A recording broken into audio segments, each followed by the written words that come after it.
মৰমৰ ছাত্ৰ ছাত্ৰীসকল, ইয়াৰ আগৰ ক্লাছত আমি বৈজ্ঞানিক আগমন কাক বোলে, বৈজ্ঞানিক আগমনৰ বৈশিষ্ট্যসমূহ কি কি সেই বিষয়ে আলোচনা কৰিছিলোঁ। তোমালোকক কৈছোঁৱে যে বৈজ্ঞানিক আগমন হৈছে প্ৰকৃত আগমনৰ এটা প্ৰকাৰ। আজি আমি প্ৰকৃত আগমনৰ দ্বিতীয়টো প্ৰকাৰ অবৈজ্ঞানিক আগমন সম্পৰ্কে আলোচনা কৰিম। অবৈজ্ঞানিক আগমন। অবৈজ্ঞানিক আগমন কাক বোলে? যি আগমনত কোনো এটা বিষয়ৰ বিশেষ বহুতো দৃষ্টান্ত পৰ্যবেক্ষণ কৰি কাৰ্যকৰণ বিধি প্ৰতিষ্ঠা কৰাৰ কোনো চেষ্টা নকৰাকৈ পৰ্যবেক্ষণৰ দ্বাৰা পোৱা অবাধিত অভিজ্ঞতা বা অভিজ্ঞতাৰ একৰূপতাৰ ওপৰত নিৰ্ভৰ কৰি সিদ্ধান্ত হিচাপে এটা যথাৰ্থ সামান্য বচন প্ৰতিষ্ঠা কৰা হয়, তাকেই অবৈজ্ঞানিক আগমন বোলা হয়। মই তোমালোকক সংজ্ঞাটো আকৌ এবাৰ কৈ দিছোঁ যে যি আগমনত কোনো এটা বিষয়ৰ বিশেষ বহুতো দৃষ্টান্ত পৰ্যবেক্ষণ কৰি কাৰ্যকাৰণ সম্বন্ধ প্ৰতিষ্ঠা কৰাৰ কোনো চেষ্টা নকৰাকৈ পৰ্যবেক্ষণৰ দ্বাৰা পোৱা অভিজ্ঞতাৰ একৰূপতা বা অবাধিত অভিজ্ঞতাৰ ওপৰত নিৰ্ভৰ কৰি সিদ্ধান্ত হিচাপে এটা যথাৰ্থ সামান্য বচন প্ৰতিষ্ঠা কৰা হয়, তাকেই অবৈজ্ঞানিক আগমন বোলা হয়। এতিয়া এই অবৈজ্ঞানিক আগমনৰ সংজ্ঞাটো বিশ্লেষণ কৰাৰ লগে লগে আমি ইয়াত নিহিত হৈ থকা বৈশিষ্ট্যবোৰ দেখিবলৈ পাম। প্ৰথম বৈশিষ্ট্যটো আহিল কি? অবৈজ্ঞানিক আগমনত প্ৰথম বৈশিষ্ট্যটো হ'ল কি? যে সিদ্ধান্ত হিচাপে কি এটা যথাৰ্থ সামান্য বচন প্ৰতিষ্ঠা কৰে। মই তোমালোকক বৈজ্ঞানিক আগমনৰ বৈশিষ্ট্যসমূহ বিশ্লেষণ কৰোঁতেই তেতিয়াই কৈছিলোঁ যে বৈজ্ঞানিক আগমনেও সিদ্ধান্ত হিচাপে এটা যথাৰ্থ সামান্য বচন প্ৰতিষ্ঠা কৰে। ঠিক একেদৰে অবৈজ্ঞানিক আগমনেও কি কৰে? সিদ্ধান্ত হিচাপে এটা যথাৰ্থ সামান্য বচন প্ৰতিষ্ঠা কৰে। আৰু এই প্ৰথম বৈশিষ্ট্যটো বিশ্লেষণ কৰাৰ লগে লগে আমি তাত নিহিত হৈ থকা তিনিটা কথা দেখিবলৈ পাওঁ। সেই তিনিটা কথা কি? যে প্ৰথমতে হৈছে যে অবৈজ্ঞানিক আগমনৰ সিদ্ধান্তটো হৈছে এটা বচন। বচন কাক বোলে তোমালোকে জানা, তথাপিও মই কৈছোঁ যে দুটা পদৰ মাজৰ সম্বন্ধৰ উক্তি বা উল্লেখক বচন বুলি কোৱা হয়। অৰ্থাৎ উদ্দেশ্য আৰু বিধেয় পদৰ মাজত থকা সম্বন্ধৰ যিটো উক্তি তাকে বচন বুলি কোৱা হয়। আৰু অবৈজ্ঞানিক আগমনে সিদ্ধান্ত হিচাপে এটা বচন প্ৰতিষ্ঠা কৰে। দ্বিতীয়তে এই বচনটো কেনেকুৱা বচন? সামান্য বচন। যে পৰিমাণ অনুসৰি বচন দুই প্ৰকাৰৰ, সামান্য বচন আৰু বিশেষ বচন। আজি মই তোমালোকক সামান্য বচন কাক বোলে, বিশেষ বচন কাক বোলে আৰু ক'বলৈ নাযাওঁ, কাৰণ ইয়াৰ আগৰ ক্লাছত বৈজ্ঞানিক আগমনৰ লক্ষণসমূহ আলোচনা কৰোঁতে তোমালোকক মই ইতিমধ্যে কৈছোঁ। গতিকে যে অবৈজ্ঞানিক আগমনৰ সিদ্ধান্তটো কি বচন? এটা সামান্য বচন। পৰিমাণ অনুসৰি বচন দুই প্ৰকাৰৰ, সামান্য বচন আৰু বিশেষ বচন। অবৈজ্ঞানিক আগমনে সিদ্ধান্ত হিচাপে যিটো বচন প্ৰতিষ্ঠা কৰে সেই বচনটো কি বচন? সামান্য বচন।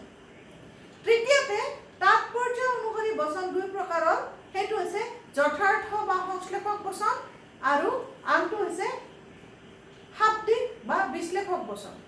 আৰু অবৈজ্ঞানিক আগমনে সিদ্ধান্ত হিচাপে যিটো বচন প্ৰতিষ্ঠা কৰে সেই বচনটো হৈছে কি? যথাৰ্থ বা সংশ্লেষক বচন। অৰ্থাৎ ই বিশ্লেষক বা শাব্দিক বচন প্ৰতিষ্ঠা নকৰে। ই কেনেকুৱা বচন প্ৰতিষ্ঠা কৰে?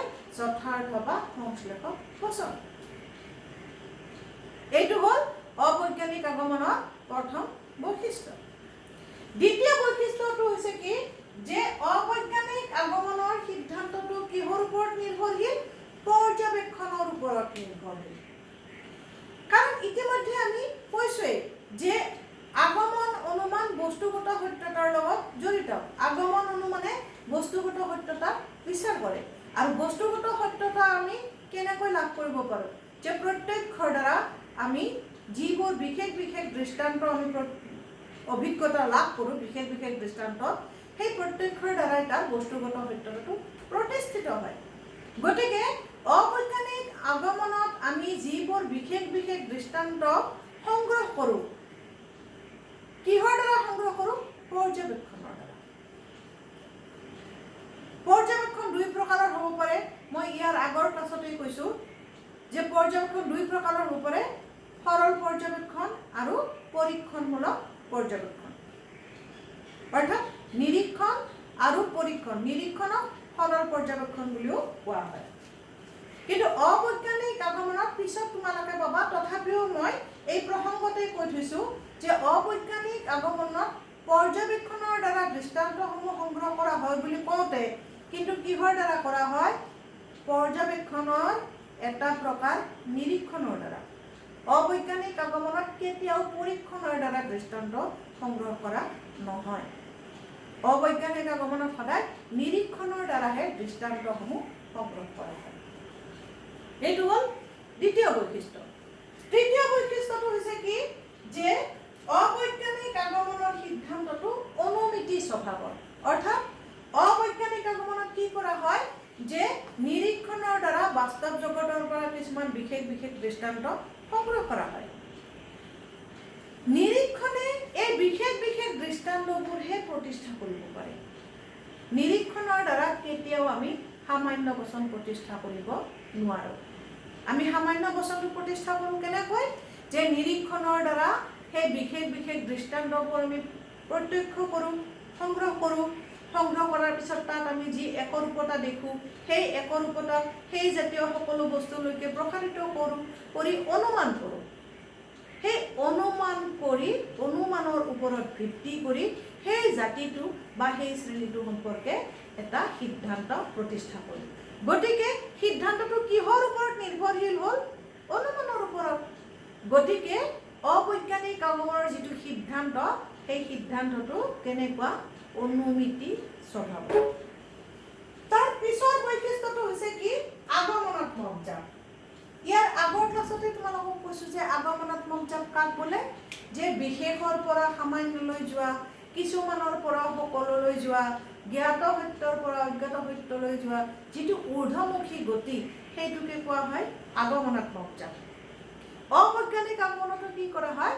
যে বিশেষ বিশেষ দৃষ্টান্ত কিছুমান নিৰীক্ষণ কৰি সেই জাতীয় সকলো বস্তু সম্পৰ্কে এটা সাৰ্বিক বচন প্ৰতিষ্ঠা কৰা হয়।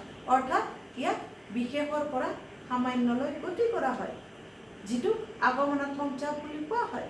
আৰু মই ইতিমধ্যে তোমালোকক কৈছোঁৱেই যে আগমনাত্মক জাপেই হৈছে প্ৰকৃত আগমনৰ মূল লক্ষণ। অবৈজ্ঞানিক আগমনতো এই আগমনৰ মূল লক্ষণ আগমনাত্মক জাপ দেখিবলৈ পোৱা যায়। 5 নম্বৰটো হৈছে কি? যে অবৈজ্ঞানিক আগমনত কি কৰা হয়? যে নিৰীক্ষণৰ দ্বাৰা কেইটামান বিশেষ বিশেষ দৃষ্টান্ত সংগ্ৰহ কৰা হয়। সেই দৃষ্টান্তসমূহ সংগ্ৰহ কৰাৰ পিছত কি হয়? যে তাক ভালকৈ বিশ্লেষণ কৰি চোৱা হয়। বিশ্লেষণ কৰি চাওঁতে কি হয়? যে সেই দৃষ্টান্তবোৰৰ মাজত আমি একৰূপতা দেখিবলৈ পাওঁ।